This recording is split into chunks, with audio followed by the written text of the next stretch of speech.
सुबुं अनफावरि महराव उदालगुरिनि सासे बर' सुबुं।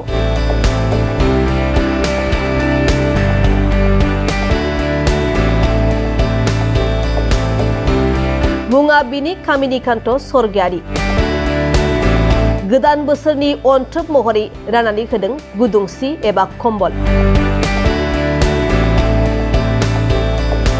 उदालगुरि जिल्ला भारत भुटान सीमाजों नांजाबनाय 4 नं बनगुरुम गामिनि थागिबि थामहिनबा सासे राफोद समाज सिबियारि कामिनिकान्त स्वर्गियारिया गोदान बोसोर 2026 इं मायथाइजों लोब्बा लाखिनानै दिनै गावनि आंगो हालामनिनो माखासे रांखान्थियारि बिथिङाव लोरबांथि सुबुंफोरनो गावनि फारसेनिफ्राय गुदुं सि एबा कम्बल राननानै होनायखौ नुनो मोननाय जादों।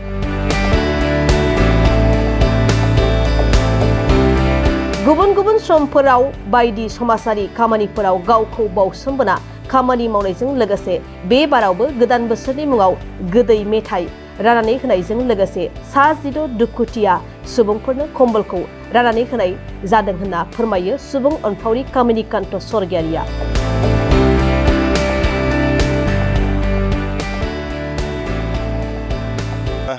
उद्देश्यआ आंहा जेबो गैया, आंहा मोनसे साननाय दंखायोमोन। जिहेतु जोंनि गामियाव बहुत बोराय बुरै गोरिब न'खर दङ नालाय, बेखौ आं बिथांमोना दा गोजां बोथोराव किसुमान गांसे कम्बल बायनो थाखाय बिथांमोना राहा गैया आरो थाखा फैसानि खम जानायनि थाखायलाय, बेनिखायनो आं सानदों बोराय बुरैखौ सानफ्रोमबो मोनबाय थाया होननानै आंनि न'खरनिफ्राय जि थाइसे खामायो आं बिनिनो मथा-मथि 30% आं बोराय बुरैफोरनो दान होनो होननानै आं ओंखारदों। बे हिसाबैनो दिनै 2026 सननि दिनै 1 थारिखआवनो आं दिनै बुरै बुरैफोरनो आं राननो आखायाव लादों। आं दिनै जोंनि गामियाव बुरै बोराय बिदि आं 16 जन मानसिखौ आं सेलेक्ट खालामना लादों आरो बे 16 जन मानसिनो आं दिनै गासैनोबो होजोबनो होननानै आं सानदों आरो रानगासिनो दं दाबो। बेसेबां गोबावनिफ्राय बेबायदि खामानियाव नोंथाङा लोब्बा लाबोदों? आं थांनाय बोसोरावबो आं बेबायदि 2-3 बेक्तिनो होदोंमोन। बे समाव आंहा एसे रांनि एसे आंखालमोन आरो बारा इनकाम सर्सबो गैखायामोन। दा आं एसे खस्थ' खालामनो हानाय जादों आरो न'खरनि माने 100नि बिजोराव आं 30 थाखा फैसाखौ आं लाखि दिनै आं 26आव आरो 16 जन मानसिनो राननो आंहा एसे राहा मोनबाय। राजखान्थिजों कुनु लोब्बा गैया। दिनै आं खालि गामिनि बोराय बुरै बेंथ' बिथांमोनखौसो आङो अननानै आं बे खामानिखौ मावदों। आंहा कुनु राजखान्थिजों लोब्बा गैया। फैबाय थानाय समाव माबायदि खामानि मावलांनो? फैबाय थानाय समावबो जुदि इसोरा गोजौनिया जुदि मोजाङै लाखियोब्ला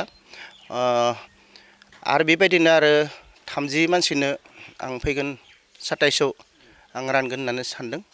समाजनि थाखाय मोनफ्रोमबो मोनफ्रोमबो खामानियाव आं मावगोन होननानै आं आसा दङ आरो आं समाजनि थाखाय आं मोजां खामानि मावनो गोसो दङ आरो बेबायदिनो फैबाय थानाय समावबो आं जोंनि समाजनि थाखाय एसे मोजां खामानि मावलांगोन होननानै आं आसा दङ।